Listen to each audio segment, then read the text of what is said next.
Hello and welcome back to Living History with Ted Goldsboro. Today's guests are Mrs. Slama and Dr. Reed, and we're talking about Narbrook Park in Narberth. Ladies, could you name, where were we? Were we talking about Victoria Donahoe? Let's continue with that, if you wish. Victoria has lived in the park longer than anyone. She was born there and is still there. And Victoria deserves such a lot of credit for what she has done in gathering information about the beginnings of Narbrook Park. Really, just an amazing amount of work that she has done. Did she write the National Register nomination? Yes, she did. She was the sole author. Yeah. And that was approved, and it is on the National Register? We were on the put on the Pennsylvania Historic Register first, and then got on to the National Historic Register. And she wrote all that. Yes. And that is a lot of work. A lot of work. Yes, it was. It was. It was a work of love for her, I believe. Any other thoughts about Victoria before we move on to another person? I think Victoria's blushing already. Okay. Could we talk about some other people who over the years lived in the park? Yes, we've had a lot of interesting people, some who have been known nationally. I think of Ashley Montague, who was an anthropologist. And a very pro-feminist author who thought that women were the stronger sex in an era when that was not really a widely accepted thought. And Dr. Max Stremia is someone else who... Could you tell about him? He was a pathologist or hematologist, or perhaps both, in his era, but he was a pioneer in blood transfusion technology, and to this day is recognized for his leadership in that. Also had a member of the Philadelphia Orchestra, John Minsker, who played the English horn and oboe, lived there for a long time, his children grew up there.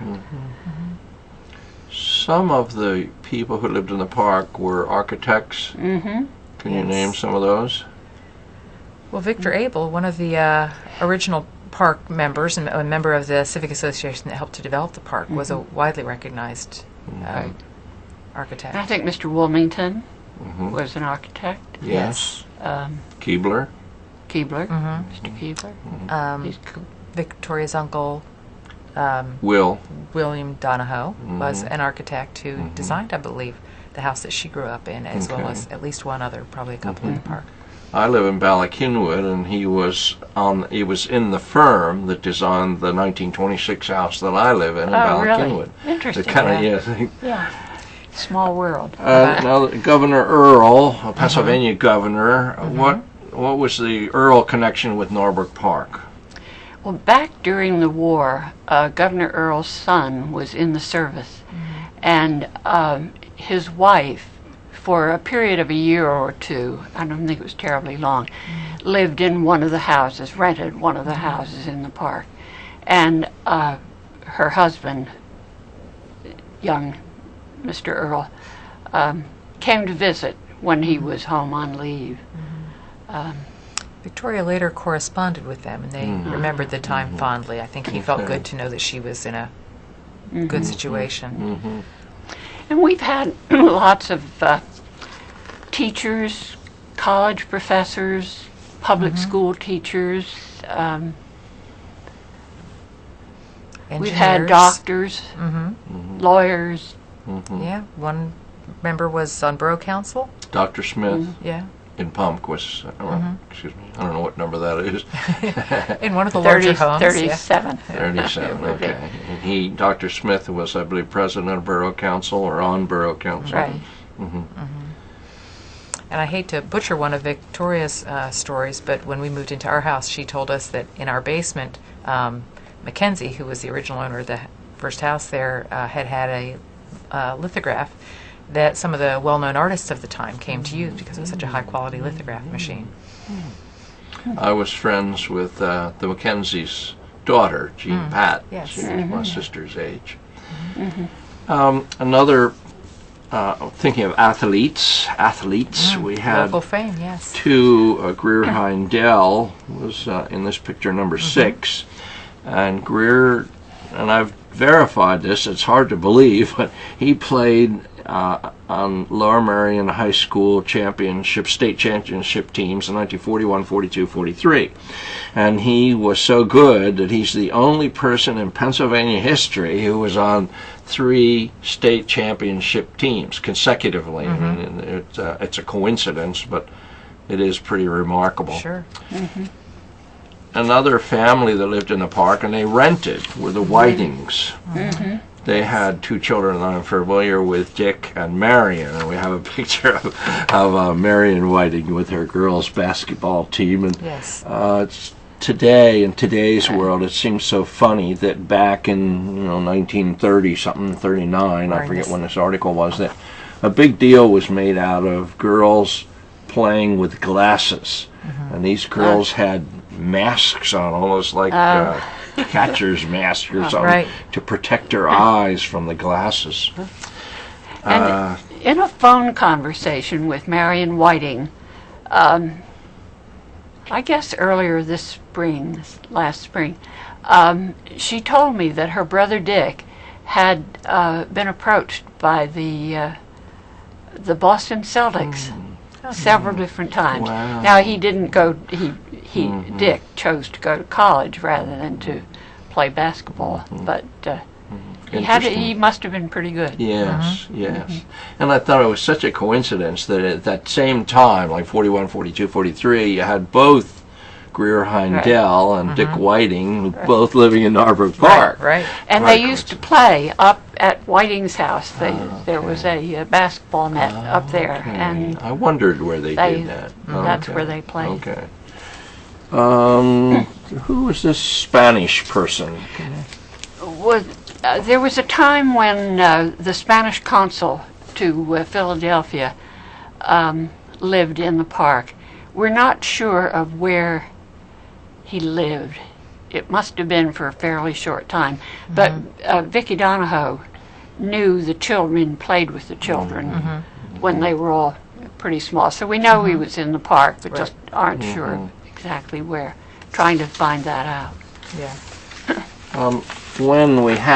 When there are park picnics, Yes. I guess tables are set up and people bring dishes, and do some of the kids still sit on the bridge, or is that not? On the bridge, on the side of the road, Okay. To eat their... wherever they can find, Okay. and eat their picnic fare.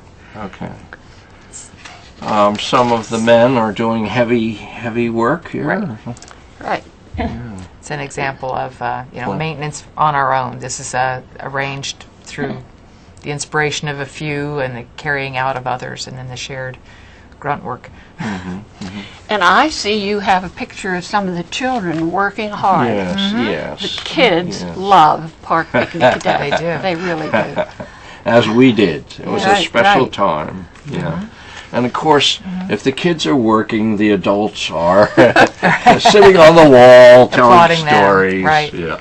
Right. Okay. That's after they've done a lot of Oh, work. okay. Yeah, They I planted the trees. Give them that. You can also see the architectural backdrop. The backdrop here is similar to the picture that you showed from some probably 40 years earlier, and now all the porches are enclosed in the park, as is the one in this picture. Yes. I had been confused. I don't think I have the picture right here, but there was one picture postcard that was taken up near Minsker's house, Yes. and it's looking down, and I mistook a house way down the end of the park, and Elaine corrected me and said, "No, I think that's our porch," and it was enclosed. Right. So some changes have been made to park houses over the There have. years, and even though it's on the National Register, one can still make Yeah, there's no restriction. make changes.